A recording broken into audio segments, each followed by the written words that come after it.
हे आहे पुण्यातील झू म्हणजेच प्राणी संग्रहालय. हे कात्रज येथे आहे. याचं नाव आहे राजीव गांधी प्राणी संग्रहालय व वन्यजीव संशोधन केंद्र. तर इथे सर्वात प्रथम गेल्यानंतर आपल्याला तिकीट काढावं लागतं. 20 रुपये पर हेड असं तिकीट आहे इथे. आणि ऑनलाईनसुद्धा तुम्ही इथे स्कॅन करून तिकीट काढू शकता. जी तुम्हाला लेफ्ट साईडला समोरच्या साईडने जी रांग दिसते ती आहे तिकीट काढण्यासाठी सर्वप्रथम.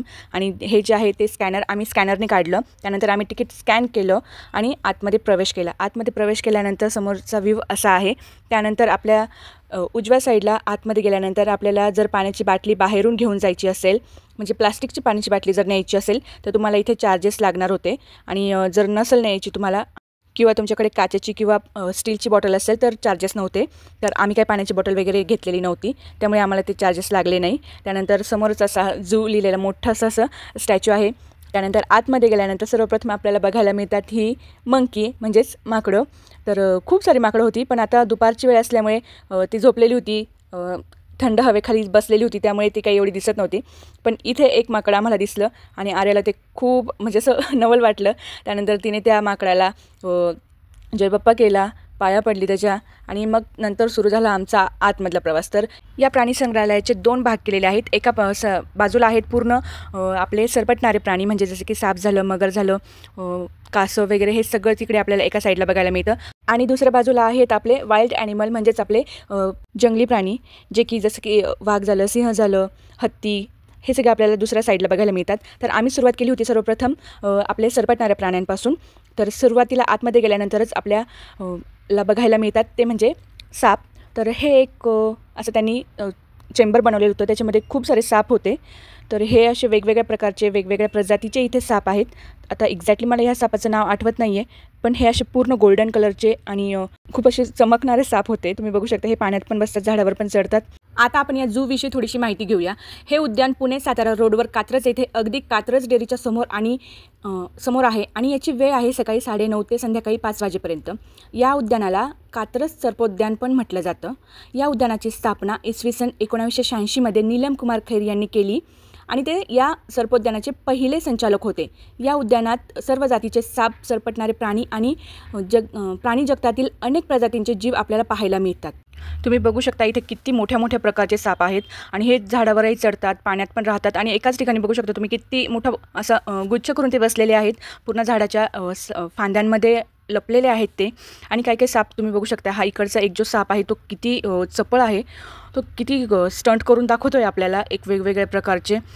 आता दुपारची वेळ असल्यामुळे आणि ऊन पण भरपूर होतं, त्यामुळे बरेचसे साप आराम करत होते. त्यानंतर ते साप बघून झाल्यानंतर पुढे जेव्हा आम्ही निघालो तेव्हा आम्हाला इथे दिसले हे लाल कानाचे कासव. तिथं लिहिलेलं होतं लाल कानाचे कासव असे म्हणून. तो त्यांचा एक तलाव होता, तो बघितला. त्याच्यानंतर थोडंसं पुढे गेल्यानंतर आम्ही फोटोशूट केलं, थोडेसे काही ठिकाणी फोटो काढले, जे असं सापांचे त्यांनी असे स्टॅच्यू बनवलेले होते, जिथे आपण आपलं फेस लावू शकतो, हे लावू शकतो. अशा प्रकारे आम्ही तिथे थोडेफार फोटोशूट केले सर्प उद्यानामध्ये. त्यानंतर आम्ही पुढे गेलो आणि आम्हाला म्हणजे वेगवेगळ्या प्रकारचे अजगर पाहायला मिळाले. तर हा होता तिथे एक अजगर, जो असा झाडावरती बसलेला होता आणि दुसरा होता तो त्याच्या पाठीमागे होता. त्यानंतर खाली पण एक झोपलेला होता. आणि हे घोणस या प्रजातीचे अजगर आहेत. यांचं विष काढलेलं आहे, त्याच्यामुळे आपल्याला यांच्यापासून कुठलाही खतरा नाही. आणि त्यांनी असं नेट पण लावलेलं आहे, त्याच्यामुळे ते बाहेर पण येऊ शकणार नाही. आणि वर्षानुवर्ष हे साप इथेच आहे. आम्ही ह्या सर्पोद्यानाला किंवा या पूर्ण संग्रहालयाला सेकंड टाईम व्हिजिट करत होतो.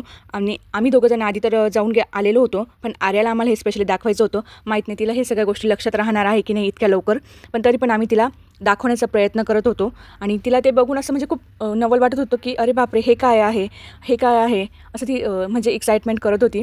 त्यानंतर पुढे गेल्यानंतर आम्हाला बघायला मिळाला तो म्हणजे एक जाळीदार अजगर. तर तो पूर्ण झोपलेलाच होता. त्याचं इथे तुम्ही फेस पण बघू शकताय, पूर्ण वरती आलेलं होतं. तो छान असं झोपलेला होता. त्याला दगडं मारायचे नाही वगैरे असं त्यांनी खूप असे स्पष्ट इन्स्ट्रक्शन दिलेले होते, कारण की काही काही छोटी मुलं असतात, जे माणसं असतात ते दगडं मारतात, तर तसं काही करायचं नाही वगैरे असं त्यांनी फुल इन्स्ट्रक्शन दिलेले होते. त्यानंतर पुढे आल्यानंतर आम्ही बघितले हे चांदणीस कासव. त्यानंतर ते गेल्यानंतर तिथून थोडंसं पुढे गेल्यानंतर आपल्याला बघायला मिळतात ते म्हणजे दगड गिळणारं जे मगर असतात ते बघायला मिळतात. आणि त्यानंतर असं एक एक्झिबिशन हॉल होता. त्या हॉलमध्ये त्यांनी असे वेगवेगळ्या प्रकारचे काचेमध्ये हे लावलेले होते. तर हे जे काच असल्यामुळे इतकं काही असं त्याचं स्पष्ट शूट नाही करता आलं, तरी पण मी झूम करून बरेच शूट करण्याचा प्रयत्न केलेला आहे. सगळं रिफ्लेक्शन त्याच्यावरती येत होतं काचेचं, त्यामुळे इतकं काही असं स्पष्ट दिसलेलं नाही आहे. जर तुम्ही इथे पुण्यामध्ये राहत असाल तर तुम्ही नक्की या उद्यानाला येऊन भेट देऊ शकता. खूप छान आहे, बघण्यासारखं आहे आणि मुलांना तर शिकण्यासारख्या खूप साऱ्या गोष्टी आहेत इथे. आणि इथं आतमध्ये खूप सारे असे बोर्ड लावलेले असतात प्रत्येक प्राण्यांसमोर, की तो कोणत्या प्रजातीचा प्राणी आहे, त्यात त्याचं एज किती आहे, वेट किती आहे, त्यानंतर त्याची हाईट किती आहे, लांबी किती आहे, त्याचं आत्ता लाईफ किती आहे, तो या संग्रहालयामध्ये किती वर्षापासून आहे, हे सगळं काही तिथे माहिती दिलेली आहे. त्यामुळे मुलांना इथे खूप हेल्प होते हे सगळं काय आहे समजण्यासाठी. आणि हा आहे बघा ग्रीन इग्वॉन नावाचा प्राणी आहे हा, जो की म्हणजे सरड्याचाच एक प्रकार आहे. तुम्ही बघू शकता इथे. त्यानंतर पुढे आल्यानंतर आपल्याला साप चावल्याच्या काय खुणा असतात, साप चावल्यानंतर कसं ओळखायचं, काय करायचं, हे त्यांनी आपल्याला तिथे बोर्डवरती सूचना दिलेल्या आहे. त्यानंतर इथे पुढे आल्यानंतर ही आहे एक धूळ नागिन, जी की बिनविषारी आहे आणि तिचं विष काढलेलं आहे. तुम्ही बघू शकता तिची आत्ताच जस्ट तिने स्किन काढलेली आहे आणि तिथे पाठीमागेच त्या स्किनच्या जवळच ती आहे. बघू शकता तुम्ही, मी इथे दाखवते सुद्धा आहे तुम्हाला ती कुठे आहे म्हणून झूम करून. तुम्ही बघू शकता ती झाडावरती अशी बसलेली आहे आणि बरेचसे झाडांचा आणि प्राण्यांचा कलर एकच झालेला आहे त्याच्यामुळे, आणि ते काचेचं रिफ्लेक्शनमुळे पण ते बरेचसे दिसत नाही आहे. तरी मी दाखवण्याचा प्रयत्न करते आहे.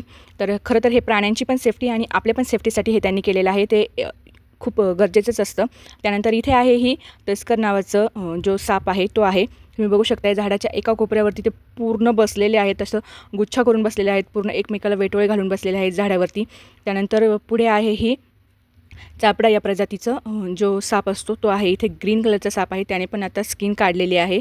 चारी प्राणी वर्षानुवर्ष एकाच ठिकाणी बसलेले आहेत, एकाच ठिकाणी आहेत. ते अगदी त्यांना म्हणजे असं कैद करून ठेवलेलं आहे. तुम्ही विचार करू शकता आपल्याला जर या प्रकारे असं कोणी कैद करून ठेवलं तर आपली काय हालत होऊ शकते. तर तसंच त्या प्राण्यांचं झालेलं आहे. वर्षानुवर्ष एकाच ठिकाणी राहून, एकाच ठिकाणी बसून, एकच म्हणजे असं आयुष्य जगून ते पण असे एकदम सुस्त झालेले आहेत. त्यामुळे ते थोडेसे स्लो आहे. आणि ही बघू शकता तुम्ही मगर आहे, ही सुसर आहेत. ह्यासुद्धा अगदी निवांत पडलेल्या आहेत, थोडंसं सावलीमध्ये झोपलेल्या आहेत त्या. आणि ही मगर तर तुम्ही बघू शकता, बापरे, म्हणजे खरंच बिचारी किती ती एजेड झालेली आहेत आणि किती थकलेली आहेत, ती किती सुस्त झालेली आहेत एकाच ठिकाणी वर्षानुवर्ष राहून. तुम्ही बघू शकता ह्याच म्हणजे याच्यावरच अंदाज लावू शकता की तुम्ही की कसं आयुष्य असणार आहे त्या प्राण्यांचं तिथे. त्यानंतर इथे आहेत हे आपले भारतीय नाग. तुम्ही बघू शकता इथे आत्ता जस्ट एका नागाने फन काढलं होतं वरती आणि तो किती सळसळ करत पळतोय तुम्ही बघू शकताय. त्याचप्रमाणे अजून बाकी भरपूर इथे पण साप आहेत, जे नाग आहेत. आपण ज्या नागदेवतेची पूजा करतो ते आपले भारतीय नाग आहेत. हे असे झाडावरती बसलेले आहेत, काही फिरतायत, पाण्यामध्ये बसलेले आहेत, काही फिरतायत. मला तर खरं तर भीतीच वाटली होती आधी हे बघून. नवरोबा म्हणतो स्वप्नामध्ये येतील आता तुझ्या ते रात्री. खरंच म्हणजे आपण एकीकडे त्यांची पूजा करायची आणि दुसरीकडे जाऊन त्यांना असं झूमध्ये कैद केलेलं बघायचं. मला तर खरंच खूप असं हे वाटलं, त्रास झाला अक्षरशः. खरंच काय आयुष्य असणार आहे बिचाऱ्यांचं, असं वाटत होतं की जाऊन त्यांना मोकळं करून द्यावं आणि जंगलामध्ये सोडून द्यावं, पण असं करू शकत नाही आपण. त्यानंतर ही आहे पुढे दिवड नावाची सापाचीच एक प्रजाती आहे, जी की पाण्यामध्ये राहते. तुम्ही बघू शकता हे असं पाण्यामध्ये झोपलेले आहेत, खूप सारे आहेत ते आणि असे बारीक आहेत आणि भरपूर विषारी असतात असं तिथं लिहिलेलं होतं. आणि त्यानंतर बघा मी तुम्हाला म्हटलं ना की इथं प्ले ग्रुपची एक ट्रिप आलेली होती, तर तीच ही प्ले ग्रुपची ट्रिप. इतकी छान छोटे क्यूटचे पोरं होते ते. मला असं वाटत होतं की आर्या पण यांच्यासोबत असावी, अशी तिची पण एक स्कूल ट्रिप निघावी. त्यानंतर त्यांना बघितल्यानंतर इथे त्यांच्याच समोर होतं घोरपड. तर ही आहे घोरपड. बघू शकता तुम्ही ती किती ॲक्टिव्हिटी करून दाखवते बिचारी. ती पण थकलेली आहे, एजेड आहे ती पण, भरपूर ऊन लागत होतं तिला, त्याच्यामुळे ती आता सावलीत जाऊन झोपत होती. त्यानंतर इथे आम्ही काढले थोडेसे फोटो आर्याचे आणि ते बघितल्यानंतर आम्ही बघायला आलो इथे पुढे अजगर. हा बिनविषारी अजगर होता, ते पण झोपलेला होता. बघू शकता इथे हा एक दिसतोय आणि थोडंसं पुढे पण अजून एक आहे. तुम्हाला जर माझे व्हिडिओ आवडत असेल तर प्लीज आपल्या चॅनलला सबस्क्राईब करा, व्हिडिओला लाईक करा, शेअर करा, कमेंट करायला विसरू नका. आणि आजच्या व्हिडिओमध्ये मी तुम्हाला दाखवलेलं आहे जे सरपटणारे प्राण्यांचं जे सेक्शन आहे ते तुम्हाला मी दाखवलेलं आहे. उद्याच्या व्हिडिओमध्ये मी तुम्हाला जे आपले वन्य प्राणी वाईल्ड ॲनिमल आहेत ते दाखवणार आहेत. तर त्यामुळे आजच चॅनलला सबस्क्राईब करून ठेवा. भेटूया लवकरच, तोपर्यंत बाय.